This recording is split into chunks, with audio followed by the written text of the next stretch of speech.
There has to be a very zoomed out perspective, and there has to be this idea that whatever's being thrown at me, whatever, in a sense, whatever God's thrown at me, whatever Mm. providence is throwing at me, whatever this world is throwing at me, I'm I'm not going to complain about it. I have zero complaint. I'm not going to say this is unfair. I'm not going to say why me.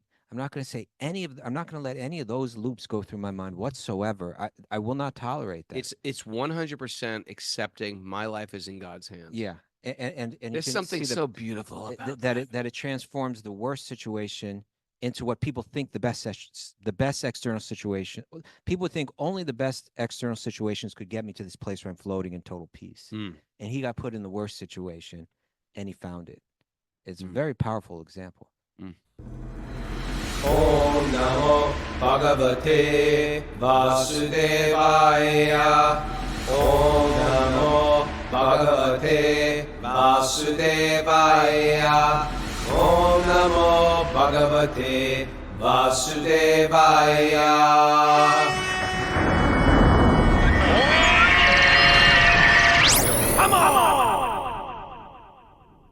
Live from the Govardhan Eco Village in Maharashtra, India, this is Wisdom of the Sages, a daily spiritual podcast with your host, Raghunath, and co-host and senior educator of the Bhakti Center in New York, Kaustubha Das. Welcome to the show. It's episode 1519, January 17th, 2025. Hare Krishna. Oh. Just got back from a field trip. That was our day off. Yeah. There's two types of people in this world. On your day off, you want to just chill out. You want to take it easy.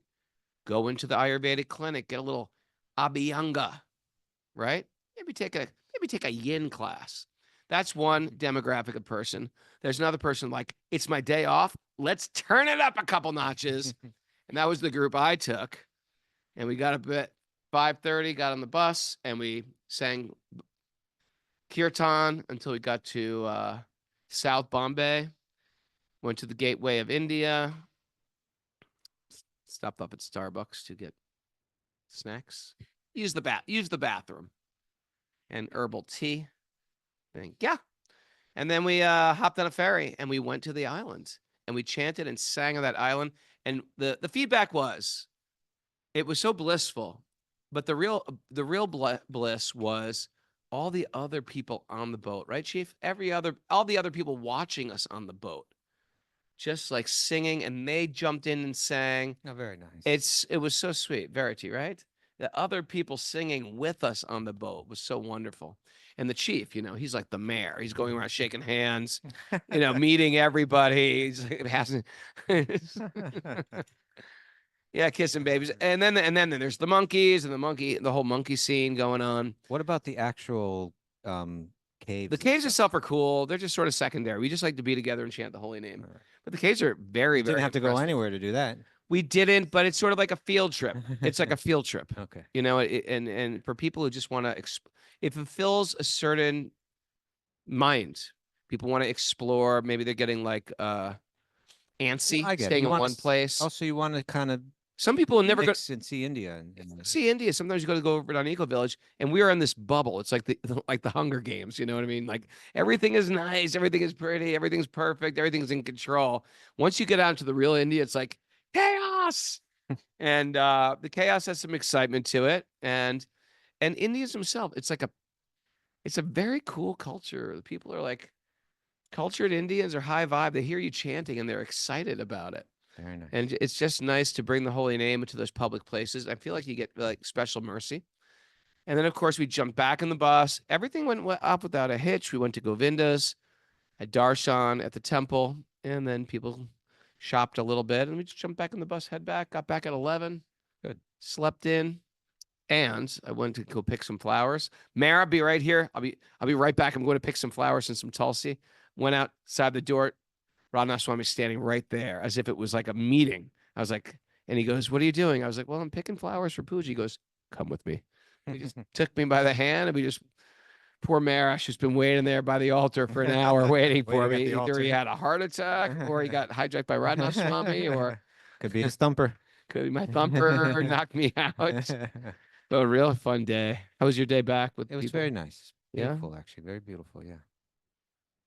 Some people need to take it easy. I get that. I Wow. understand that. Wow. Okay. I get it. I can get that you weak, lazy people. Yeah, It's they're not as it's a weaker dynamic and as wonderful as constitution, me. and it's a weaker. That's okay. No, or It's not. you're more Santosh. You're more satisfied. You're more I'm peaceful. glad it's okay with you, It's Raghunath. okay Thank with you. me. Ah, It's okay with me it's that you just got to run political. around and your mind is like so disturbed that you got to keep running and running, running. It's okay. I do it It's for all them. right. I do it for them. Yeah, so of course you need that kind of validation. I get it. I get it. It's Hmm. okay. People need, there's different strokes for different folks. Okay.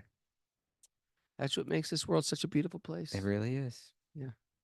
Why don't we check in on Mara for announcements? Mara, did you have a good time yesterday, Mara? How'd you do? Mara's pretty mellow. She's very internal, quiet, regulated. How was your day yesterday? It was great. It was a lot of fun. But also I'm exhausted today. Yeah. I'm stronger. Yes, you're the strongest of You're all. very strong, Raghunath. You're very, very strong. Indeed. I just wanted to mention tomorrow Raghunath's doing an interview about the campaign to restore 26 Second Avenue. Wow. Yeah, it should be really interesting. And on Sunday, Kastuba's doing an interview with Gurunga Prabhu. Okay. A couple of dynamic interviews coming up. And those shows will still be at the same time, 6 a.m. Eastern time. Okay. Ready. You're ready. Ready to dive into our I thought you were going nuggets to here? bring someone on. Oh yeah, that's right. We want to bring on a Meet the Pilgrim. We're going to bring on Christina from Vienna. Christina. AKA Yeah, Wien. let's hear it for Christina. We just like to. This is a new little episode, part of the episode we have where we just bring one of the pilgrims on, pick their brain how they got here. So we want you right in between us, and we want you to put your mouth right on this microphone because it picks up only what's right on the mic. How are you? Hello, I'm good. Overwhelmed. I would hide. She's good, quickly, but except for the fact that she's just been pulled onto this podcast. She's doing very well. surprise. Can you? Yeah, we just pulled it out in the 11th hour. So, how did you get here? How did you get here? What's your story? How did you get into Bhakti, etc.? And yeah, what training are you doing to tell the people? I'm doing the light of Wisdom. wisdom Yeah. of the sages. Yes, yeah. With Katsula Prabhu. Very Thank cool. you very much. And it is more like a very spontaneous decision. I just felt that I need to look for shelter again. Mm. So, I came away earlier as I supposed to. So, like, I will be longer here. So, because I'm waiting for second group to come. That's the Okay. group which introduced me to all this Bhakti consciousness, and that was last night.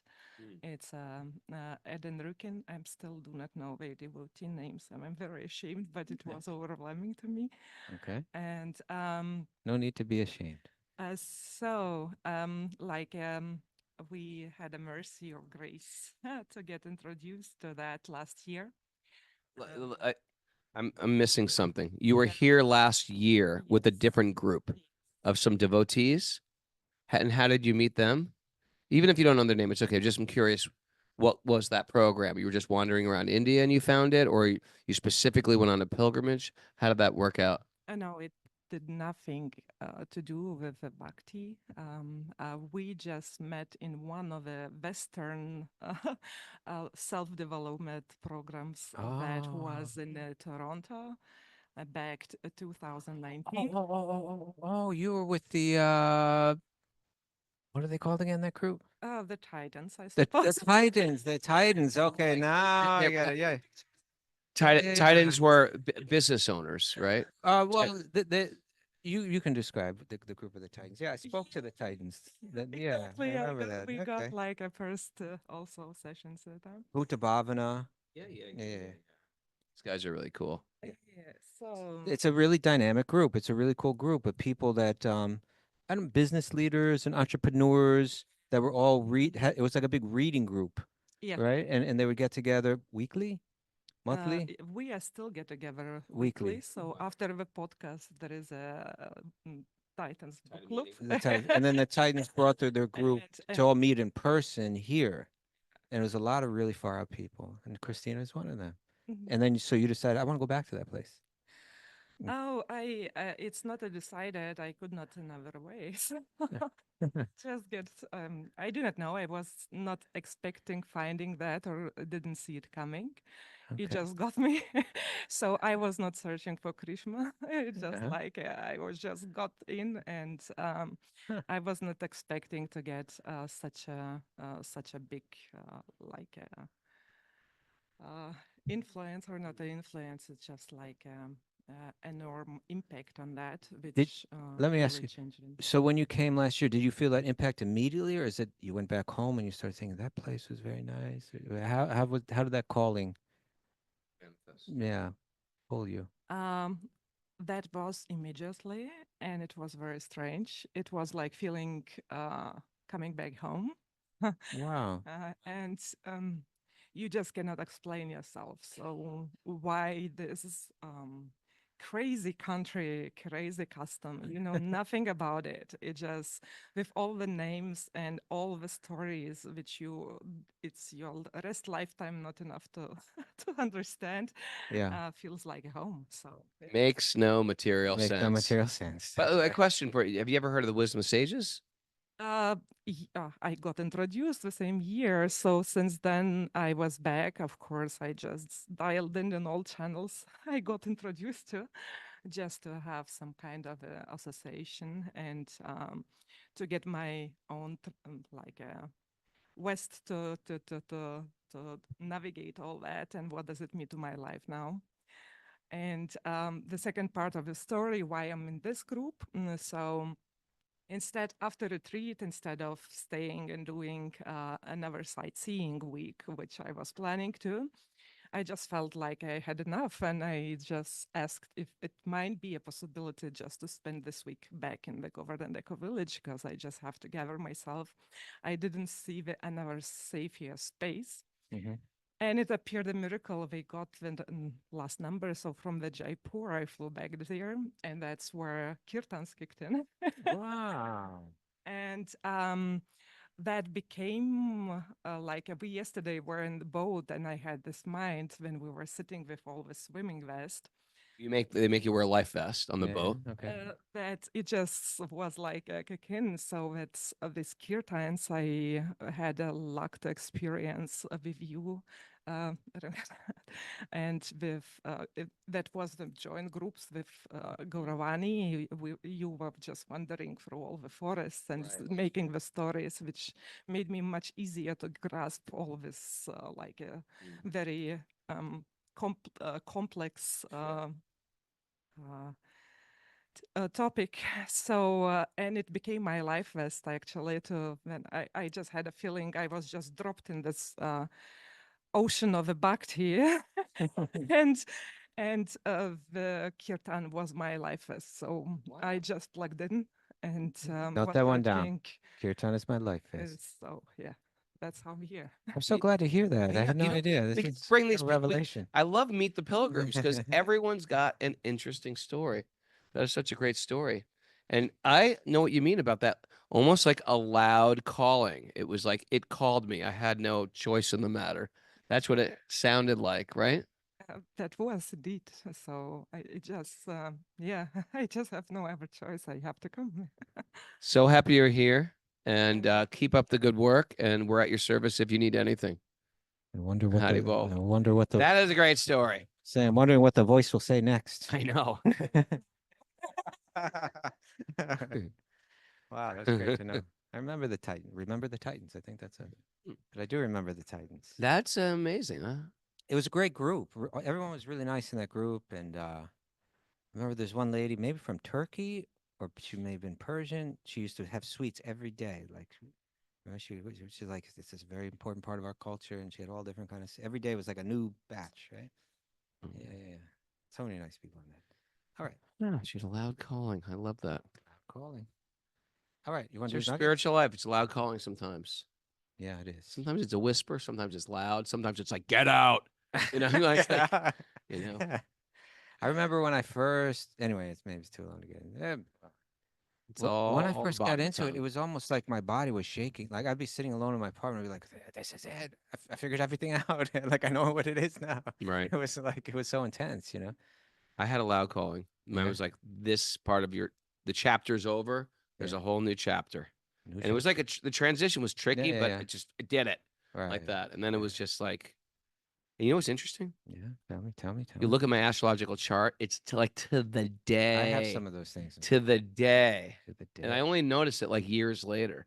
And I look back, oh, wow, that's when Rahu started. Mm-hmm. Right there. Boom. I had it when the day Rahu ended, it was a big change for me.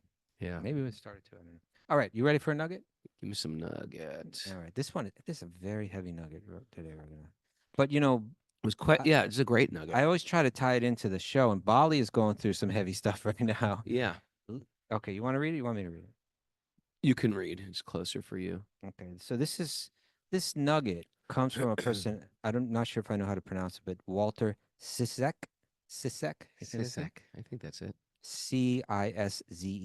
Sisek, who was a Jesuit priest who endured years of imprisonment in Soviet labor camps. And when you just hearing that, years of imprisonment in It's tough. Soviet labor, Very at tough. that moment, it's like I just looking around at everybody and saying, "Stop complaining, stop complaining." Okay, it's too cold. My AC's not working. Looking at everybody else. Looking at everybody else except me. Stop all your complaining, y'all. All right. So this is what he said, and here's a little bit more context. He was captured during World War II while serving as a missionary in Soviet-occupied Poland. He was accused of being a Vatican spy, and he was subjected to extreme physical and mental torture, solitary confinement. Some people, it's like they live their whole life like this. Solitary confinement and forced labor in Siberia. Siberia. Just the name Siberia. Is scary. Just Siberia. Just it's like sends Yeah. fear through the soul. Okay. It's like just frigid. Like Despite these hardships, Sisek describes how he came to understand and embrace the depths of surrender to God's will. Okay, here's his quote.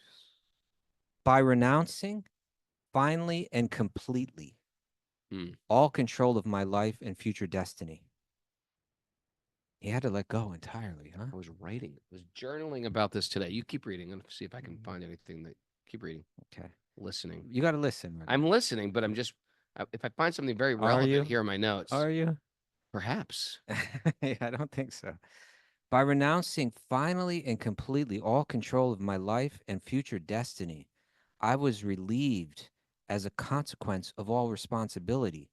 I was freed thereby from anxiety and worry, from every tension, and could float serenely upon the tide of God's sustaining providence in perfect peace of soul.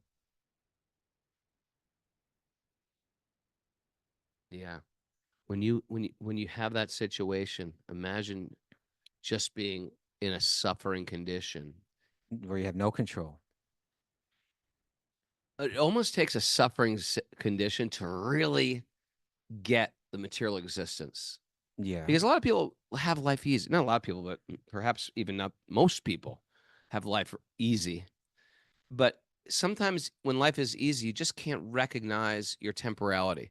The fact that at any minute the floor can drop out from underneath you, the mouse trap can close, the glue trap of material existence. The sky starts falling on you. At any moment that can happen. Sometimes when things are good, you don't realize it. It takes sometimes a disaster and some horrific situation, environment where you really think like, this is it. And in that condition, you can really look at the past, live in the past. This is unfair. Why did this happen to me? This horrible political situation. Everything is tragic. Then there is no future.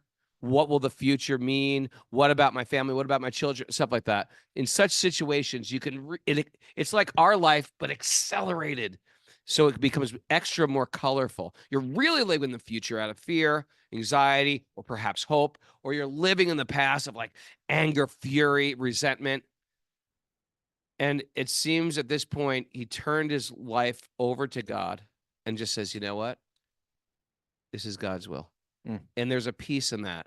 There's in that acceptance, And it's like a 12-step thing, like one day at a time.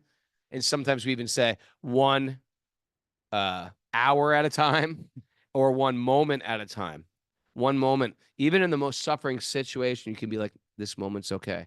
You can separate yourself from the even the storm that you're in, and everything's okay. And that type of clarity is what he keyed into. And so if things are going good your way, when things do reverse, this is the stuff we have to really remember and hang on to, because I can't even fathom living in a Siberian prison camp. I can't. Even if you gave me like a really nice bed, great meals in Siberia winter, I'd be like, Let me out. let me out of here. Here's your food, Mr. Capo. I want to go home. I'd still be complaining. What to speak of, like, wake up. It's freezing. You have a hot shower? No. And here's your sledgehammer today. Well, You're going to be doing hard labor in the snow. Here's your sledgehammer. Here's your sledgehammer. And what about my boots? My boots are a little, No, barefoot. you got some keen slip-ons. The high tops are bothering my ankles. But I've read up on the Jesuits before, and they were like serious. They're serious. Serious order, like Marines. These The men. Marines of The religionists. Jesuits. I mean, whether you approve of it or not, they were, from what I understand historically, like they spread Catholicism all over the place, and with a lot of the Jesuits are Catholics. the didn't Jesuits. know that. Their whole thing is like, we are the Marines for the Pope. Like, Oh, really? I you didn't tell realize us, you that. tell us to jump, and we'll just say how high. Okay, Like, I did not know yeah. that. They were like the SEAL Team 6 of the. Something like that. We need that in the Hare Krishna It movement, was I think. Saint Ignatius, Ignatius of Loyola, Saint I think, Ignatius. was their founder, and so we can imagine, they would go off to all kind of foreign countries at great personal risk. Wow. Historically, there's a whole background like that. So when you're getting raised in that order, you're hearing about the history of all of these predecessors that you had, and it's kind of like that's you kind of imbibe this kind of surrender, deep level of surrender. So we can imagine that when he got imprisoned, a lot of other people don't have all of the background that he's got. He's already surrendered. Right. He's already surrendered to the will of God going into it. But that's going to be challenged so intensely under such circumstances. And it seems like to say the things that just the way that it's phrased gives me faith that he really achieved this kind of state of awareness. Sure. To say that, okay, I let go of everything. I think a lot of people, if they hear this, it's going to sound like I was relieved of all consequence of responsibility. It's like that wasn't a weakness. That was a strength. It was like he conquered his mind. And it says, I was freed thereby from anxiety and worry, from every tension. It sounds like I went off to this tropical island. They had a beautiful spa. I was relieved from all my pain. Yeah, and they brought me to the spa. And I could float serenely. 4 seasons, Siberia. Float serenely upon the tide of God's sustaining providence and perfect peace. Yeah, we think I'm going to go to the Bahamas, and that's this is like the serenity. This is serenity, because you can go to the Bahamas and still be in your mind. Exactly. That people commit suicide in the Bahamas, believe it or not. People commit suicide in what's the island I always use? Maldives. Aruba. They commit suicide in the Aruba because you're carrying your mind even into the most beautiful places. Yeah, and so there has to be something inside you that has a very zoomed out perspective, and there has to be something inside you that says, "What a question for you." As soon as I make this point, there has to be a very zoomed out perspective, and there has to be this idea that whatever's being thrown at me, whatever God's thrown at me, whatever providence is throwing at me, whatever this world is throwing at me, I'm not going to complain about it. I have zero complaint. I'm not going to say this is unfair. I'm not going to say why me. I'm not going to say I'm not going to let any of those loops go through my mind whatsoever. I will not tolerate that. It's 100% accepting my life is in God's hands. Yeah. and you There's can something see so beautiful about that it transforms the worst situation into what people think the best external situation. People think only the best external situations could get me to this place where I'm floating in total peace. Mm. And he got put in the worst situation, and he found it. It's a Mm. very powerful example. Mm. Okay. I'm not going to ask it. Oh, okay. I'm Whatever. just, I've just decided it's good, but it's. All right. It's good. It's really good. It's, I mean. it's probably one of the better questions. You don't know out there, how good it is, but but you may not be okay, hit ready me. for it. Hit it. Hit I don't want to do it. Just Now I let's want move you to forward. it. What? No, it's okay. Okay, we won't do Sorry, it. let's move forward. All right, let's move forward. You want to hit it? All General right, that was very conscious? good. That was very good. Okay, and now we're going to see what situation Bali is in. Well, I tell you that Hare Krishna does, if you actually analyze it, the Hare Krishna movement does have a SEAL Team 6, and that is first of the people that work on spreading the holy name in these countries where spreading the holy name, you will be killed. You'll just disappear from your community. Sure. And they're like, what happened to Bhakti Elio or whatever? Mm. They are not here anymore. We don't know what happened to them. Or when it was Soviet, the Iron Curtain, I'm having lunch with tomorrow. I'm having lunch with Mandakini, Oh wow, yeah. who was in Russia during the Iron Curtain and I spreading mean, the holy name. It's like these people. This is SEAL Team 6. Yeah. They're risking their life every moment. Well, if you look at the Jesuits, they spread Catholicism all over the place, but they had the backing of the Vatican behind them. And if you look at how rapidly Bhakti spread around the world from the time that Prabhupada came, especially if you look at, like, say, those first 20 years, that's historical, groundbreaking kind of stuff. It took a lot of surrender. It took a lot of people to say, I'll do whatever's necessary.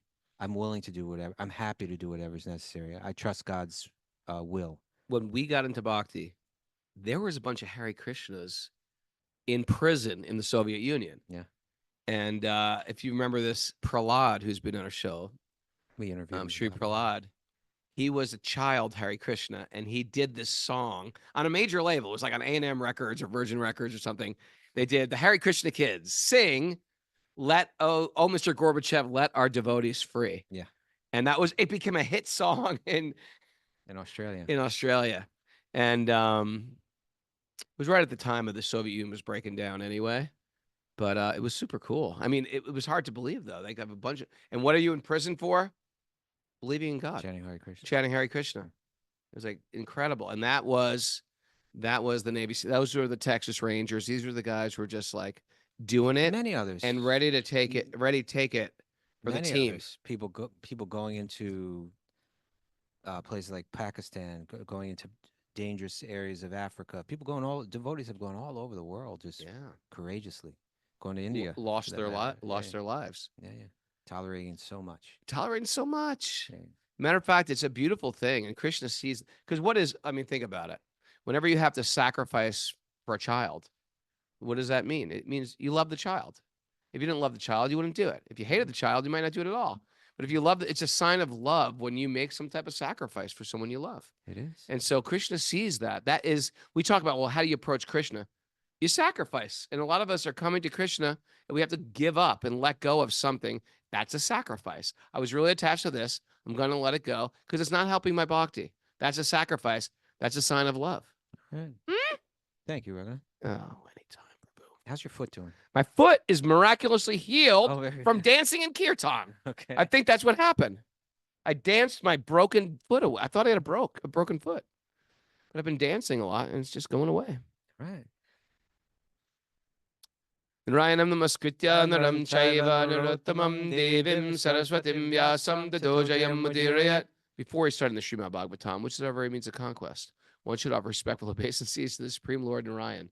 Unto Narayan Rishi, the supermost human being, unto Mother Saraswati, the goddess of learning, and to Srila Vyasadeva, the author. Nasta prayeshu badreshu nityam bhagavat sevaya bhagavati uttama shloke bhaktir bhavati naishtiki. By regular attendance in classes in the Bhagavatam, and by rendering service to the pure devotees, all that is troublesome to my heart will become eradicated, and loving service to the Supreme Lord, who is praised with transcendental songs, will be established as an irrevocable fact. Om Jnana Timarandasya Jnananjana Shalakaya Chakshurum Yena Tasmai Shri Gurave Namaha. I was born in the darkness of ignorance, and my teachers are opening my eyes with the torchlight of knowledge. I offer my obeisances at their lotus feet. Reading from the Srimad Bhagavatam, Canto 8, Chapter 22, Text 1. We got a new chapter. You know, the message board said some interesting thing. There's a great book Nityananda Chandra writes called Salted Bread. If you guys want a good read, Amazon search for that thing right now. It is about the devotees who were in prison in the Soviet Union. And Jean René says, and famously, Pope Francis is the first Jesuit pope. Really? Oh, I thank thought- you. I love okay. trivia. He's not a Franciscan. He's a Jesuit. I guess I just associated his name with that. Okay. Okay, yeah. You ready? Okay, enough chat board. Wait a second. No, the chat board is really good. It's got such these our That's the listeners. problem. I know our listeners have a lot of insights. All right. What's the Okay. name of the chapter? The name of this chapter is very good. It's Bali Maharaj surrenders his life. Okay. Mm? Text 1. It's a big one. Sukadeva Goswami said, so he's the narrator, Sukadeva Goswami. He's telling this story. O king, speaking to a king, although the Supreme Personality of Godhead was superficially seen to have acted mischievously towards Bali Maharaj, Bali Maharaj was fixed in his determination, considering himself not to have fulfilled his promise. He spoke as follows. Okay. So how was he mischievous? Well, he promised him 3 steps of land. He said, No. How was Vishnu mischievous? Is that what it said? He wanted 3 steps of land. He said, just give me 3 steps of land. It's not that much. But he had actually planned to take. He actually a planned on lot taking the more. entire universe with those 3 steps. Okay. Okay, so he was a little naughty. But Bali Maharaj, what we're going to see here is, in one sense, well, look at his position. It appears that he's been made a fool of publicly, Public humiliation, right? He was, which for a materialist is tough. To the Yes. degree, if I get publicly humiliated, and to the degree that I am humiliated, that means I'm really leaning into my ego. To the degree that I was like, okay, that's what I needed. If I can like feel nothing or feel less when I get humiliated, confronted, challenged, etc., that means I'm not living in that ego. So he was warned by his guru. Don't give anything to him. He's going to take everything. He ignored his guru's advice, and exactly what his guru said happened. No, it wasn't just 3 steps of land. It was everything that we Took fought everything, so just like I hard told you. for. His guru probably said, "I told you so. Yeah. I told you I was going to take everything." And now it's all ruined because of you. And but not he gave everything, still it wasn't good enough. Right? In other words, he kept his word even though he knew it was going to go south, right? He gave up way more than he had bargained for, Mm-hmm. but he did it without complaint. Yeah. And then Vishnu turns around and says, that's not good enough. Yeah. Even though he just took everything, he said, you offered me 3 steps, and I took everything, and there was no place to put the 3rd step.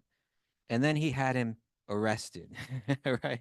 Publicly arrested and bound publicly. Adding there's nothing like- insult to injury. I mean, that's a standard way to like humiliate someone, like Sure. the medieval ages, right? Or you kind of publicly like bind the person. Look at this criminal, right?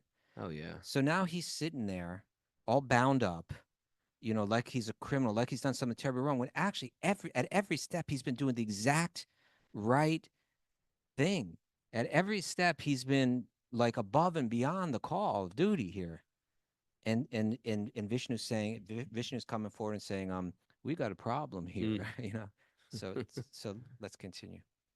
Bali Maharaj said, O best of Godhead, most worshipable for all the demigods, if you think that my promise has become false, right? Because he already took everything with 2 steps. I shall certainly rectify that matter and make it truthful. I cannot allow my promise to be false. Please, therefore, this is the big line. Please, therefore, place your 3rd lotus footstep on my head. Oh. How beautiful, huh? Now you think at that point everyone's gonna say, "Oh, that's That's okay, adorable. Let him go. let him go, let him go." No, we're gonna arrest you now. I do not fear being deprived of all my possessions, living in a hellish life, being arrested for poverty by the ropes of Varuna. What's up with the ropes of Varuna? He's been bound by the ropes of Varuna. Why he's Varuna? Why does Varuna have ropes? No, he is Oh, the rope. He is the rope. I think he's wrapped up by a snake. Varuna's not a snake. Oh, you're right. You're right. I was thinking of Suki. Suki. Yeah, yeah. Well, maybe Oh, I so I think guess he's Varuna got some. carries some ropes, I think, He must. in his hand. Okay. Maybe. By the ropes of Varuna, or being punished by you, as much as I fear defamation. These were when people really lived by their word. I'd rather all these horrible things than to hurt my reputation, because my reputation has to do with my lineage and my family. People have just lost that. Mm. Although a father, mother, brother, or friend may sometimes punish one as a well-wisher, they will never punish their subordinate like this. Mm. But because you are the most worshipable Lord, I regard the punishment you have given me as most exalted. This is a very interesting verse, right? Because he's saying now here he is, and he just said, please place your foot right on my head. That's a sign of total humility. Total right? humility. And then he says this, although a father, a mother, a brother, or friend may sometimes punish one as a well-wisher, they never punish their subordinate like this. Now you'd think he'd be saying nobody gets treated like this. Nobody gets what the treatment that I'm getting right now. This is really unfair. Everything that's being done to me is unfair. If you took 100 people, if you took 1,000 people and put them in the position that he was in, how many are going to say this is unfair? Mm-hmm. But he's got this faith that if this is what the Lord wants, I accept it no matter what. You know, this almost kind of reminds me of the Shikshastika prayers, right? Whatever you want to do, if you want to embrace me, warmly, I will be happy to accept that. If you want to make me brokenhearted, I'll accept that too. I accept whatever, because I'm your devotee, and you're my worshipful Lord, no matter what. Yeah. And so he's reached that stage of surrender because his faith is so incredibly deep. And so he's saying, when he's saying this, a father, a mother, a brother, they may punish you as a well-wisher, like a parent may punish a child with nothing but love, and that punishment may be the best treatment that child ever gets. Sure. But he's saying nobody's love is like your love, and nobody's punishment is like your punishment. Nobody gets the blessing that I'm getting right now. He's saying from any ordinary person. I'm so blessed to have this opportunity to surrender. It doesn't matter what's going to be thrown at him. He's taking it in Krishna conscious stride like that. Continuing on. Since your lordship is indirectly the greatest well-wisher of us demons, indirectly, obviously the Lord is benevolent to everybody. Mm-hmm. Yes. You act for our best welfare by posing as if our enemy, because demons like us, that could be the name of our T-shirt. Demons like us. Because demons like us. We're from Bayonne, New Jersey. Go ahead. Back. A fly lands Oh, right okay. on my nose. That's what was going on. You thought I was just shaking? Because demons like us. Okay, let me try that Sorry. again. Since your lordship is indirectly the greatest well-wisher of us demons, you act for our best welfare by posing as our enemy. Because demons like us always aspire for a position of false prestige. By chastising us, you give us the eyes by which to see the right path. So that's putting a whole new spin on everything Vishnu has done to the demons. Mm-hmm. Right? The demons are like, you killed Hiranyakashipu. You killed Hiranyaksha. This Vishnu is unfair. This happened to me. This happened to me. This happened to me. No. It all happened for you. It didn't happen to you. That's right. It happened for your benefit. It's meant to steer you, not to get you deeper and deeper in frustrated resentment. Exactly. You want to read the commentary here? It's so interesting, huh? Some people, sometimes we can practice bhakti for years, but still hold on to these resentment. Unless you purge that resentment, there is a very low ceiling that we will constantly bounce up against. It all has to be taken out of the heart. Whether you do it with a therapist, a 12-step group, or just like through deep introspection and journaling, we can't hold on to resentment. We can't live there. And we have to practice not being offended on a regular basis, because it's so easy to be offended by everybody, and you set yourself up to be miserable. Okay. Bali Maharaj, this is a purport. Bali Maharaj, consider the Supreme Personality of Godhead a better friend to the demons than to the demigods. Huh? In the material world, the more one gets material possessions, the more he becomes blind to spiritual life. The demigods are devotees of the Lord for the sake of material possessions.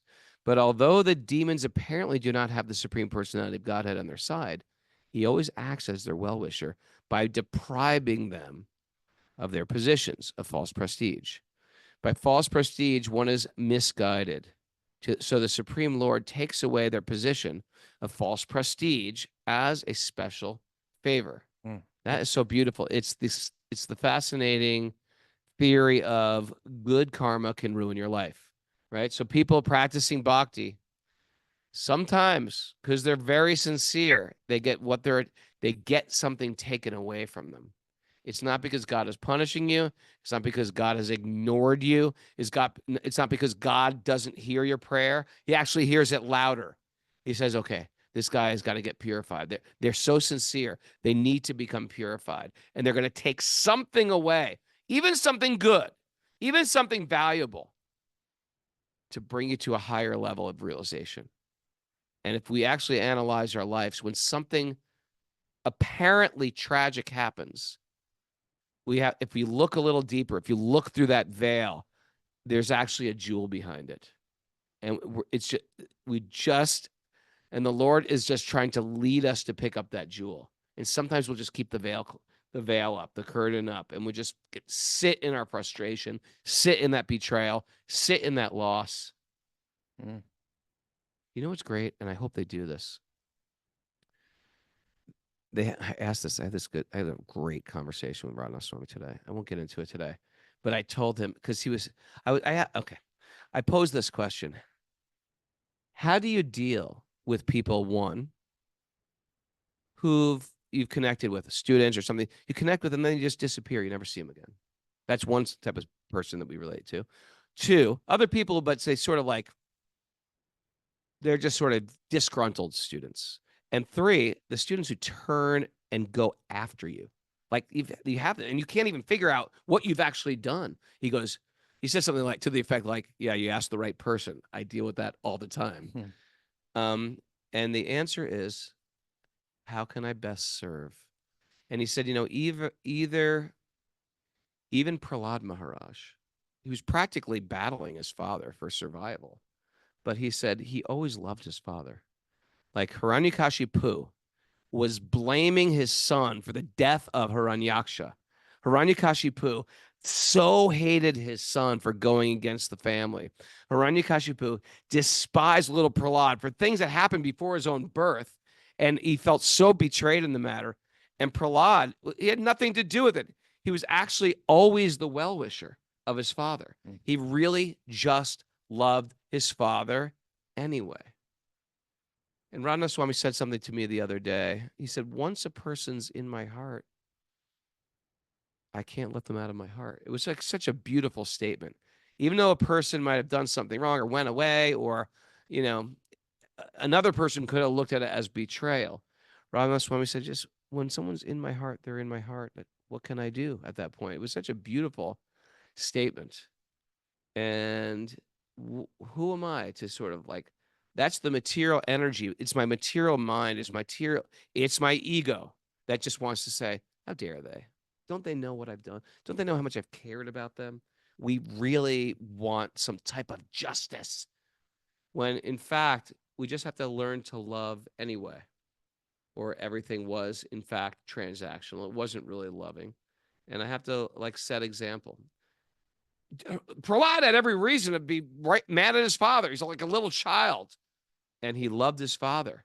In this movie that just is coming out, it's like an animation Pixar version of Hiranyakashipu and Nrsimhadev, and they gave us a sneak preview of it. I'm trying to get it for the students before the end of the trip. It was so good, and Prahlad is just like pleading with his father. Father, don't be so angry. I care about you so much. He's like, if you really cared about me, you wouldn't be listening to Lord Vishnu. He's our enemy. He's like, Father, really, we want peace in this world. I love you, Father. But Hiranyakashipu was just so angry he couldn't see it. But he loved him despite it. Mm. What were we talking about? I forgot how he got talking about that. But there was a connection. That wasn't a squirrel. Well, you were talking about Radha Swami and you asked him your question. Yeah, but there was a reason I said that too. Okay. Anyway. Well, in any case, we have Bali Maharaj here. Okay, Bali Maharaj. Okay. And he's in this position where him and his entire dynasty has now been defeated. Hmm. He's in a sense being humiliated. Okay, But maybe he- that's where I was going. Tying in Bali Maharaj, he's getting like it seems like God is bad, but okay. In the purport, it says actually it's these people getting brushed aside. They're getting so much benefit from the Lord. That's the way he's seeing it. Vishnu Chakravarti Thakur, he explains Bali's mood like this. He says, "You've sided with Indra and the others, with the demigods, who were barely touched with only a small drop of your mercy." Mm-hmm. Right? All the people that seem like they're your people and like you're kind of especially inclined towards them. Mm-hmm. The way from his position, he sees they're hardly getting any of your mercy. I'm the one that's really getting your mercy, right? He says, "You've sided with Indra and the others who are barely touched with only a small drop of your mercy, and you sided against me, who became submerged in a great ocean of your sweet mercy." Mm. Somehow he's going through all this in this prema, this love for Vishnu. It just won't stop. And so he's saying, "You've come into my life Mm. and changed everything." And this whole thing that's going on externally, it's kind of like your play right now. Mm. And I'm feeling the deepest ecstasy in my heart and love for you. And Indra and the demigods, they got their kingdom back. Big deal. Right. You know, I had that kingdom a minute ago and my life wasn't so great. Now, Right. now Isn't it they've got amazing? that. Yeah, but right now what I'm experiencing, just being here in your presence and seeing you and you taking an interest in, and you purify me the way that you purify me. You've taken this interest in me. I'm the one that's really getting the sweetness of your love, the sweetness, your kindness. Look at the Bhagavatam. It's everybody in a desperate situation, including Bali Maharaj, and just they're showing how even in the most desperate situations, you got Gajendra, you have Draupadi, you have Ambarish, everybody in a desperate situation. People that by materially speaking, they're the best. They're the leaders of society. Gajendra is the head of the elephants. Draupadi is a queen. Ambarish is a king. Everything's going great materially, and then some horrible reversal, and they're more connected than ever. Very nice. More connected than ever. More connected than ever. Mayor's like, T-shirt. How about, I think we're out of time. Man, that went by so fast. You got something, Mara? All right. Mara. How are you? Good. You know what? I really want to. We were saying before the show. Was that before the show that people who listen to Zoom and never miss an episode get patches? Okay. We get like the 5-star. I want others out there. If you're others, but you've never missed a show, write to us, wisdomofthesages108@gmail.com. Let us know if you're an Eagle Scout. Eagle Scout means you've never missed a show out there, but we just don't know it because we never see you. But we see people on Zoom like every day forever. We're like Eagle Scouts, Star Scouts, Tenderfeet, all that. We're going to send out badges, Wisdom of the Sages badges soon. That's a great idea. Thank you. Everybody else make that happen. Patches. Okay. Miss Maris, come on in. Let's get in here. Let's all get close. I have a microphone. All right. Kirtan is the life vest. Kirtan is a life. Yeah, that was from Christina. Kirtan was our life God, fest. just when Christina was here, that seemed like it was a long time ago. Yeah. It's incredible. Just a what moment. she What a shared. story. Sometimes you get a whisper and sometimes it's a loud calling. Mhm. Sometimes it's a whisper. The new hit song by Raghunath. Surrender control to God to relieve our suffering and anxiety. Wait, surrender. What? Control Surrender our control Okay. to God. to relieve our suffering and anxiety. Yeah. Or our will. I think we said the will. Surrender the will to God. Okay. Krishna sees our sacrifice. He certainly does. Sacrifice is love. It's love. To the degree I'm humiliated, I'm in my ego. Well, check this one out. Ego. This is a little acronym you might like. Ejecting God out. Oh, Ejecting God out. Like okay. that? Yeah. Little redundant. Ejecting and out, I think, is out is already included. Ejecting. In ejecting. Easing. But it works. Easing God out. Okay. Ego. How about elbowing God out? Oh, Oh, boom. Okay. All right. You're Boom. better. That's it. Elbow. than got me. it. Yeah. That was It's good. okay. That was my ego. That goes there. Oh, did you come up with those, or you just grab Edging separate? God out. Even Elizabeth Edging, that saying. works. That Elizabeth. Mhm. Edging God out. Yeah, ejecting God out would be redundant. redundant. I was like, I have a breakthrough today. I You're didn't know like, you came I'm up going to with break your breakthrough. that. Krishna is benevolent even to demons like us. He certainly is. Demons like us. Sort of like Toys R Us. Demons like us. Get closer. You can't see your beautiful face. There we go. Purge your resentment, or there's a very low ceiling. Purge it. Purge. That's your takeaway today. Purge. If you're offended, you set yourself up for misery. Yes, yes. Yep. God takes away to bring us to a higher realization. Okay. Doesn't seem like, right? Doesn't seem like God loves me. But it's true. Opposite. Opposite. Really loves you. The answer is always, how can I best serve? Oh, okay. That's true. Yeah. How can I best serve? How can I best serve? You know, it's like when it's good, we forget. Hmm. When it's good, we forget. So when it's bad, we say when it's bad, it's going bad. That's good. Okay. When it's going good, that's bad. Mhm. That's bad. How many people has got it going good today? Raise your hand if you got it good. That's bad. That's bad. How many people struggling a little today? Struggling? Good, good. Good. It's good. It's good. It makes you go inside. It makes you think a little deeper. Sometimes a horrible reversal can make you more connected than ever. Okay. Sometimes a horrible reversal can make you more connected than ever. Thank you for that. Don't let Maya lead you to resentment, anger, and betrayal. Okay. You got a lot of them here today, Mary. Yeah, Mary, you were just, that's it. One more. And float serenely in Siberia. Oh, Siberian labor camp. Hare Krishna. Okay. Thanks to everybody for joining us. We have an international group of live people here from Oz and Vienna and Boston and Brazil and Venezuela and North Carolina and Pittsburgh. Harry Bull. Thanks for joining us, everybody. Joining us live on Zoom. Email Miss Mara. Get the secret codes. wisdomofthesages108@gmail.com. We're having a double slam fest with Jam Fest. Kirtan Fest tonight with myself and Gauravani. Come join us. I'm gonna, you know what? Go to my Instagram. I'm gonna do it live. Let's do it live on Instagram tonight. So join us live on Instagram in like 35 minutes ish, or 40 minutes probably. Join me and Gauravani for our Kirtan satsang tonight. Huh? Yeah, I'm just putting in extra time because we might be late. Oh, we lost our music. We're just gonna say it's a beautiful day for a beautiful day. Everybody. Let the magic continue to flow.